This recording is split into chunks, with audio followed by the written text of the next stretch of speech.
Viewer discretion is advised before proceeding. The content ahead is intended strictly for educational and entertainment purposes. What follows is a direct transcription of federal courtroom testimony from the trial of Sean Diddy Combs, as detailed by Inner City Press. When Huey Thompson, grandson of the iconic Elvis Presley, entered the courtroom, few could have predicted what he was about to reveal. But what Huey disclosed would rattle even the most seasoned journalist, sworn in.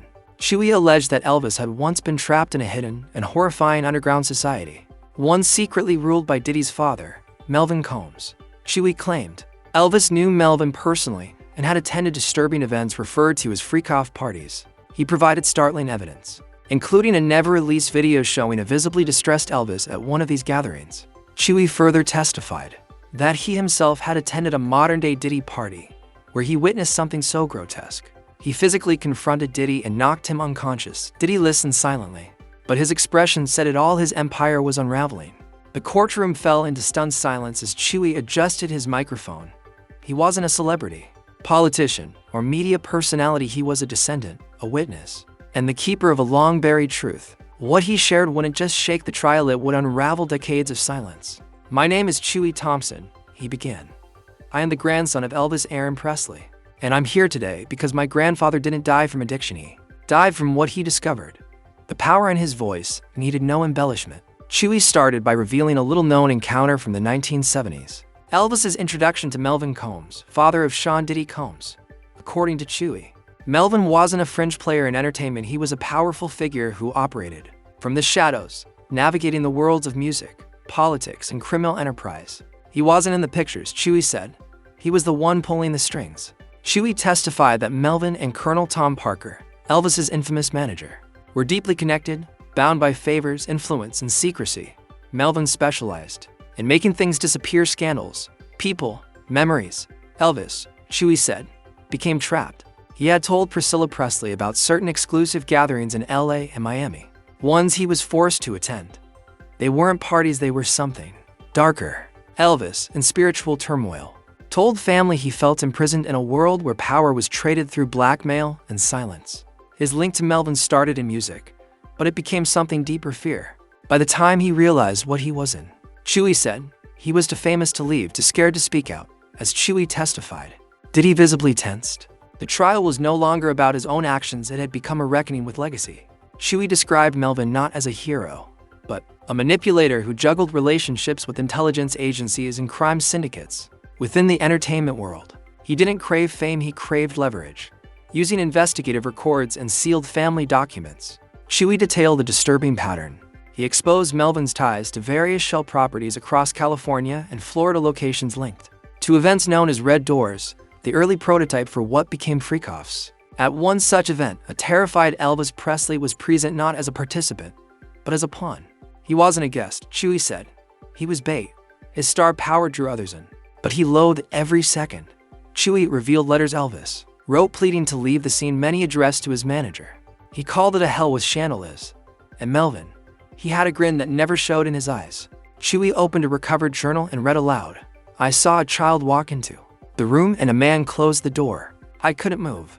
I wanted to scream. Melvin just stood there, smiling. The courtroom sat frozen. Melvin built this world," Huey said, closing the book. Diddy just inherited it, made it louder, sicker, and unstoppable.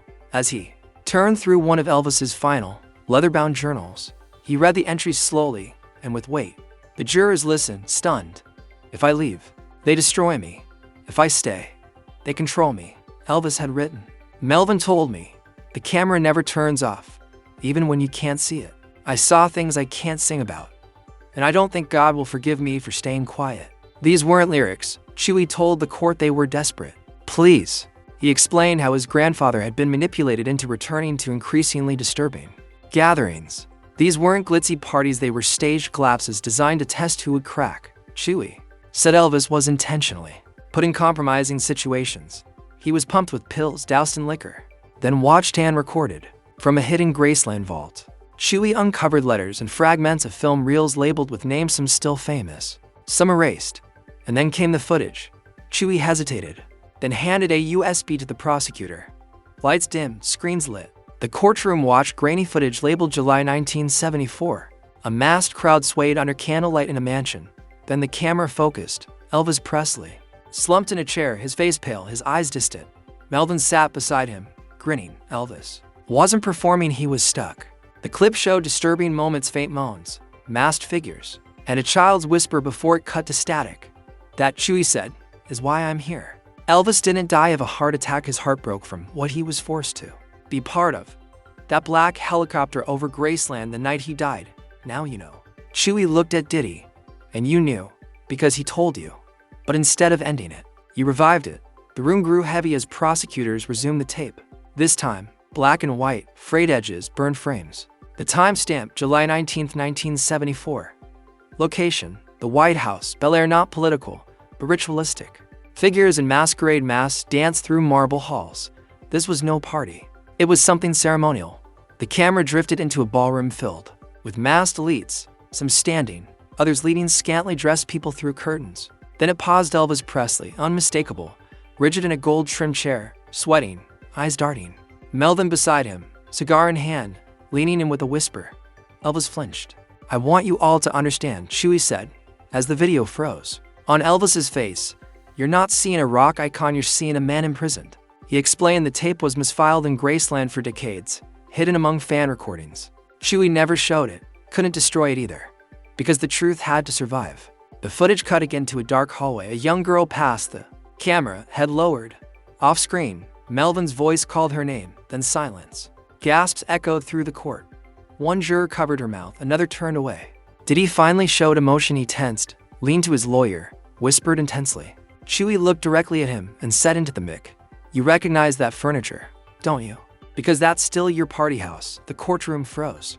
The focus shifted, no longer just footage, but what happened after.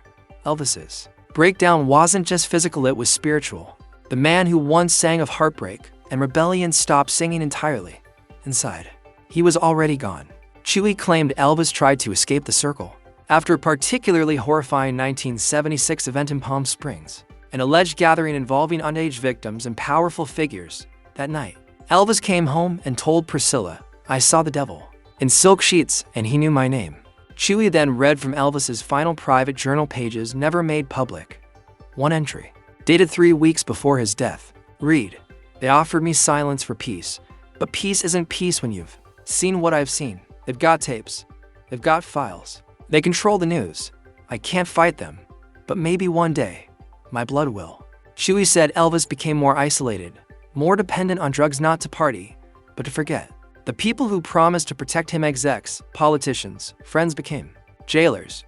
He couldn't go public. Every tabloid was tied to the machine. If he spoke, they'd rewrite or bury it. Then Chewie dropped the final blow, a week before Elvis died. He warned a relative, if anything happens to me, don't trust the headlines, and never trust a man in a tailored suit.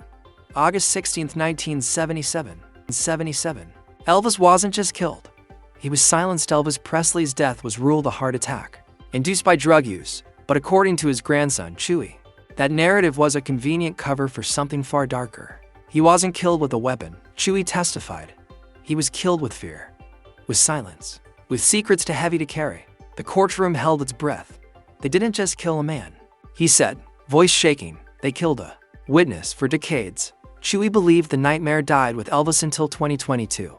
That's when he received a DM from a well-known music producer, inviting him to a private event in Los Angeles. He later realized it was the same mansion from the 1970 for footage he had unearthed at Graceland.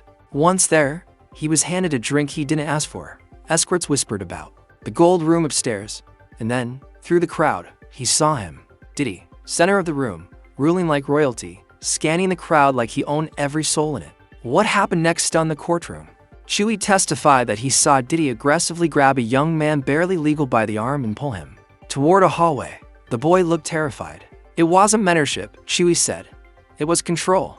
When Chewie intervened, Diddy allegedly warned him, you don't know what you're stepping into. Chewie's response, you're stepping into the same hell my grandfather did, and I'm not letting you do it again. The room went silent. Chewie said he hit Diddy one punch. Diddy dropped. Security didn't move. They looked scared, he said. I walked out, no charges. But the message was sent. I'm not Elvis. I'm not dying with the secret. He thought that was the end. It was in single quotes. The next day, Chewy woke up to 5 missed calls from unknown numbers. Then came the demons. You messed up. You should have kept your mouth shut. He brushed them off until things escalated. His car was vandalized. A family member received a call claiming Chewy had died in an accident. They weren't trying to kill me, he said. They were trying to make me kill myself, just like they did to him. Chewy traced everything back. The property was still in Diddy's trust. The woman who took his phone at the door was tied to Diddy's team. It wasn't a party. It was a ritual, a continuation of something older and sicker. What broke him wasn't the threats. It was the cassette tape found in Graceland's archives, unlabeled. On it, Elvis's voice low, broken, pleading, if something happens to me, don't let them rewrite it. Don't let them say it was pills or weakness. They wore me down. They cornered me. With cameras, with secrets. And Melvin, he said one day his boy would take the throne, and I'd be a footnote. That tape shattered Chewy. But it also solidified his purpose. They buried Elvis in lies. But Chewy refused to be buried with him. He contacted lawyers, prosecutors. When given the chance to testify, he said yes, not as a celebrity, not as a victim, but as a witness to an unpunished system. Then came the final blow. Chewy pulled a sealed envelope from his bag. Inside, a transcript from a private investigator detailing witness accounts, unreleased footage logs, and internal communications from Diddy's team. He read one line aloud. If this kid connects Elvis to the original freakoff blueprint, we're all *ed. He needs to be silenced, discredited, ruined. *** echoed through the court. One juror whispered, "Oh my God." And then, Chewy dropped the hammer. In the Graceland archives, he said, we found a sealed envelope from 1975, addressed to the FBI. It listed names people Elvis claimed attended Melvin Combs' freakoff parties. He read them: Clive Davis, Quincy Jones, Russell Simmons. At the bottom, written in Elvis's hand, Melvin said one day his son would run the whole empire. Chewy handed the letter to the court-verified handwriting, postmarked but never mailed. He wasn't done. His final piece of evidence? A black and white photograph. It appeared on the courtroom monitor. A young Diddy, around 9 years old, standing in the very same Bel Air mansion hallway from the 1974 video. He wasn't just continuing the legacy, Chewy said. He was raised in it. Chaos erupted. Reporters rushed out. Diddy's lawyers begged to strike the evidence. Too late. The jury had seen it. The public had seen it. The empire had cracked. Diddy sat frozen, jaw clenched, hands trembling. Chewy, just feet away, turned to him and addressed the courtroom. One last time, you once said, no party like a Diddy party. I've seen your parties. I've seen what happens when the music stops and the doors close. My grandfather saw it too. And it killed him. He paused. You made the industry your playground. But every playground has a reckoning. Every king has a fall. And every secret eventually screams for light. Silence. Thick as grief. Then Chewy said, you didn't just lose your empire today. You lost your silence forever. The judge nodded. This testimony will remain part of the public record.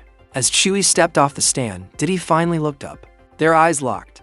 No words, just a lifetime of weight exchanged in a glance. Chewy left the courtroom and walked into a hailstorm of cameras, microphones, and shouts. But he didn't speak. He just whispered, rest easy, Granddad.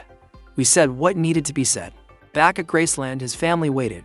He had shown them the tapes, the letters, the voicemails. But it wasn't real until they saw him walk through that door. He hadn't just defended Elvis's name, he freed it.